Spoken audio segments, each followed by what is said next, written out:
You? It is about 12 minutes to the top of the hour. I hope you're on time. Many Americans rely on credit cards to fund all of their holiday spending. That debt is costly, and entering into the new year in the red is not exactly a resolution. The Federal Reserve hiked up interest rates 7 times this year. It's now as high as 4.5%, the highest in more than a decade. It's projected to hit a 17-year high of as much as 5.25% next year, which is going to make it a lot harder for people to borrow money and take out loans for some major purchases. Let's bring in financial advisor and CPA David Peters with how to tackle the financial holiday hangover and credit card debt. Thank you so much for joining us. I guess the first question is about how exactly you do it. I mean, Americans hold about $925 billion in credit card debt, which is just absolutely bananas. Is the snowball method of paying off smaller charges and cards with a lesser amount still effective? I mean, I think that can work, but a better way to go about it is, of course, if you can pay cash. I mean, obviously, that's going to be best.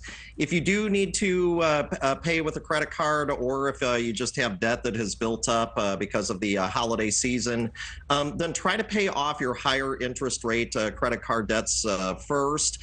And also possibly look for other ways to pay off debt, maybe through a personal loan, or possibly taking advantage of some balance transfers to another card, where you might be able to take advantage of a promotional interest rate. I know that I've done that before. When I got out of college, I would transfer one card to another card that was lower interest just to save myself in terms of any kind of amount of money, because there are a lot of people that just do not have extra money to pay down their debt. Sure. So you're saying taking out a personal loan is a realistic method?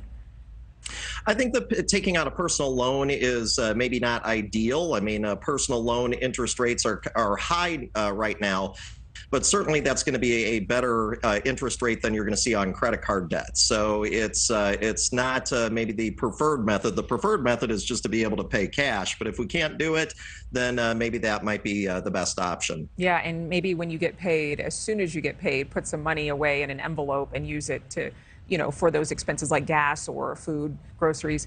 How can you tackle debt and save money at the same time, especially if you're cash strapped?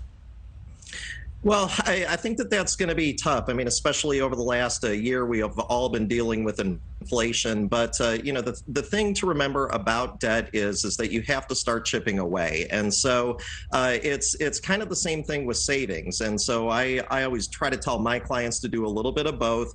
Try to pay more than the minimum on your credit cards. I think that's where a lot of people really get caught up, as they just make the minimum payment. And so things continue to snowball from one month to the next. And so it's good to have a plan. It's good to have a plan for paying down debt as quickly as possible, and trying to make savings a habit. That's really what it's all about, is getting into good habits. Habits are what make the life you live more enjoyable, for sure.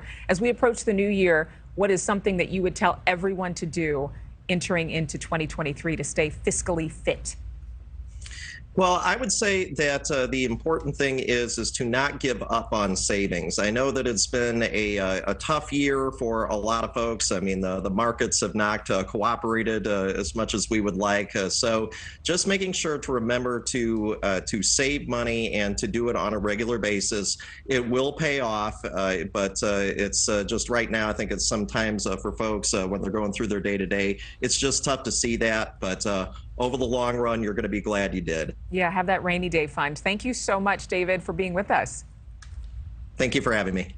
And a prosperous new year to you as well. Coming up next, we're celebrating service dogs and the veterans they help. We're going to show you. Thank you for watching. Go to newsnationnow.com to find NewsNation on your television provider. And don't forget to click the red subscribe button below to get more of NewsNation's fact-driven, unbiased coverage.